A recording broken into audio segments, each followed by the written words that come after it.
Kalila Channel, your permanent link to the latest news on the works, actors, and institutions of cinema that shape our perception of the world. Subscribe so you don't miss anything. Why did Michelle Yeoh accept the Berlinale's honorary Golden Bear with such quiet dignity? The answer lies not in accolades but in resilience. At the 2026 Berlin International Film Festival, Yeoh stood before an audience that had witnessed her rise from martial arts icon to Oscar-winning legend, and she chose to speak not of politics, but of perseverance. When pressed on U.S. political matters, she demurred, saying she prefers silence over speaking on issues she does not fully grasp. Her restraint came amid growing tension at the festival over whether art should engage with activism, a debate reignited by Arundhati Roy's abrupt withdrawal. Roy, who was slated to serve on the jury, exited after President Wim Wenders suggested filmmakers stay out of politics. She called his stance jaw-dropping, framing it as an attempt to mute urgent discourse around Gaza. The festival expressed regret, acknowledging her voice would have deepened conversations. Yet the friction underscores a broader dilemma.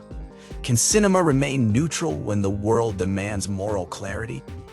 Meanwhile, in Hollywood, Lorne Michaels prepares to step into the spotlight he has long avoided. A new documentary titled Lorne, directed by Morgan Neville and set for release April 17, promises unprecedented access to the architect of Saturday Night Live. Focus features backing signals confidence in the cultural weight of his legacy. For decades, Michaels has shaped American comedy from behind the scenes. Reclusive, exacting, and profoundly influential, this film may finally reveal the personal sacrifices and creative gambles that turned a late-night sketch show into a national institution. What drives a man who built empires without seeking fame? The documentary may offer clues. In animation, Sony Pictures Animation is betting big on GOAT, a film whose visuals echo retro basketball cards, complete with holographic flourishes. Partnering with the NBA, the studio aims to blend nostalgia with modern spectacle. Available both in theaters and via digital platforms, GOAT targets not just children but adults who remember trading cards in arcade hoops.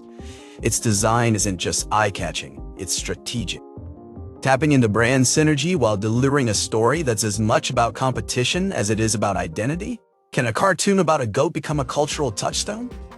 The studio seems to think so. Back on the red carpet, Halle Berry recalled confronting Bryan Singer on the X2 set, a moment she still carries with pride more than 2 decades later.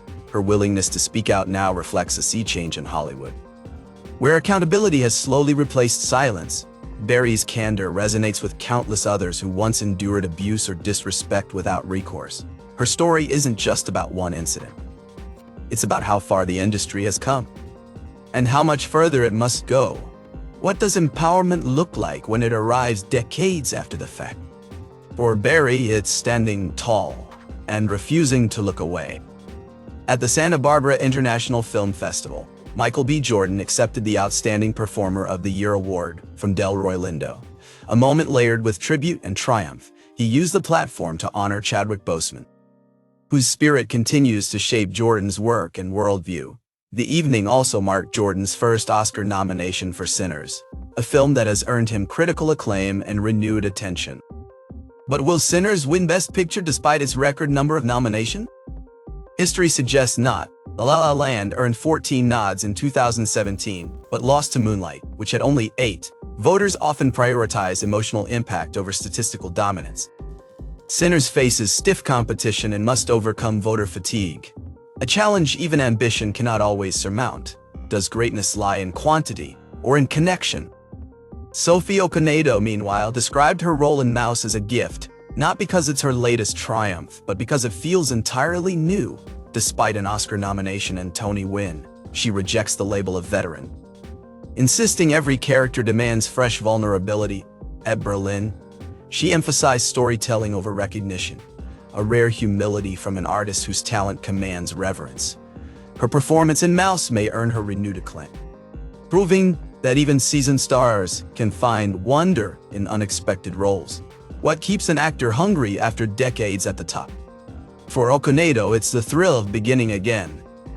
Jerry Bruckheimer confirmed he's expecting a script soon for the next Top Gun installment, and hinted at progress on Pirates of the Caribbean, known for reviving franchises with explosive energy.